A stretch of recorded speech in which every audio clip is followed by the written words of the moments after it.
thinking about what it means to make something to be seen, not for attention, but to be received, to be used, to matter in someone's day in a small, specific way. Japan is very good at this. The object, the presentation, the interaction, they are all parts of the same expression.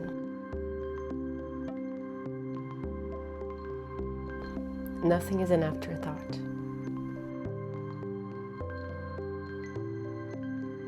That observation makes me feel two things at once, inspired and a little exposed.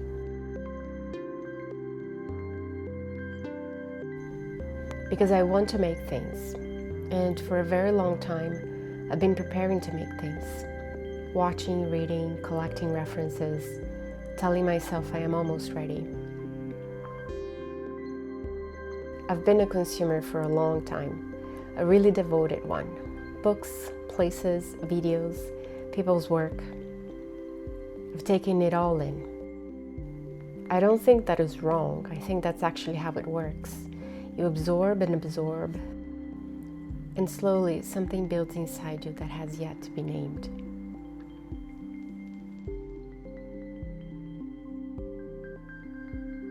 There's a version of consuming that feels productive, that has a texture of research, and sometimes it is. Then one day you notice when consuming starts to feel like it's costing you something.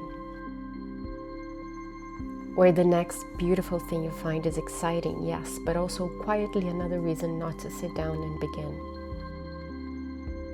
All you're really looking at are people who just began. A store full of pieces, each one worth looking at. Someone made the decision to make it. It is here, made, offered. The consuming wasn't wasted. It was part of the education. It was a long, sometimes indulgent route to having something real to say.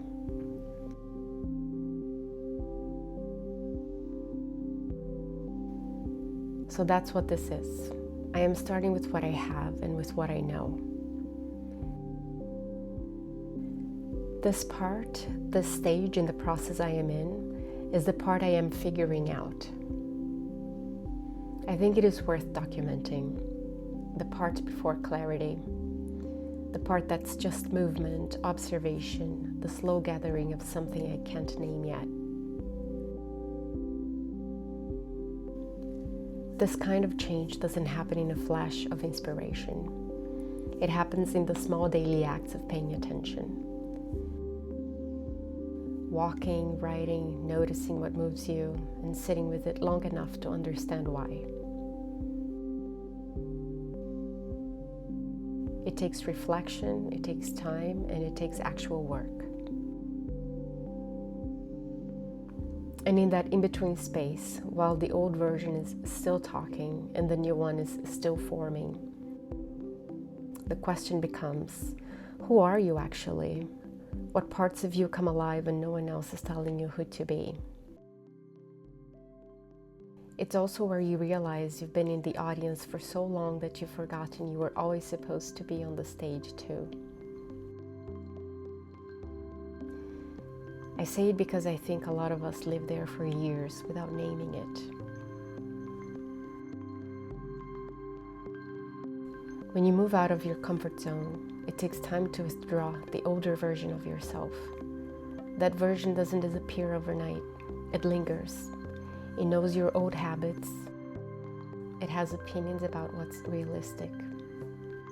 Where I am right now, new city, new rhythms, old patterns I am watching with more curiosity than I used to. And within this uncomfortable, happy excitement, I want to document carefully and honestly. Because I think a lot of people are in the same version of this transition. Maybe you changed something, your job, your home, your relationship to yourself, or maybe there's loss. Maybe life just happened. Maybe you're thinking about it.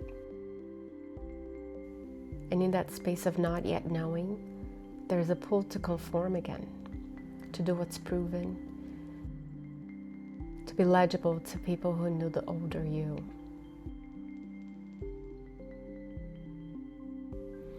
But there's something else underneath the procrastinations.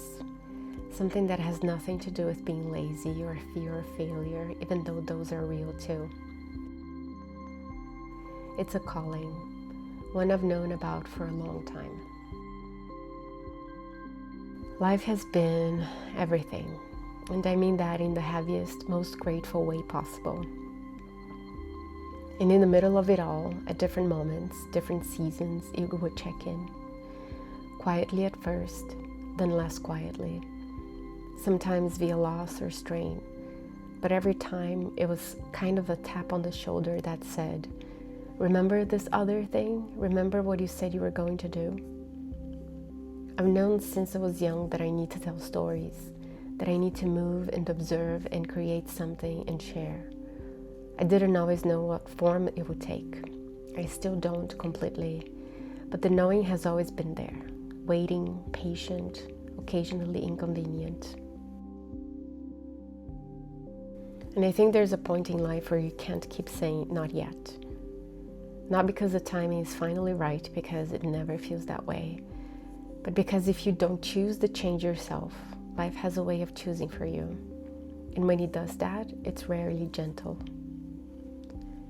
Change is uncomfortable either way, but there's a difference between change that happens to you and change that you walk into on purpose, with your eyes open, with some conviction about where you are going, even if you can't see the whole path yet.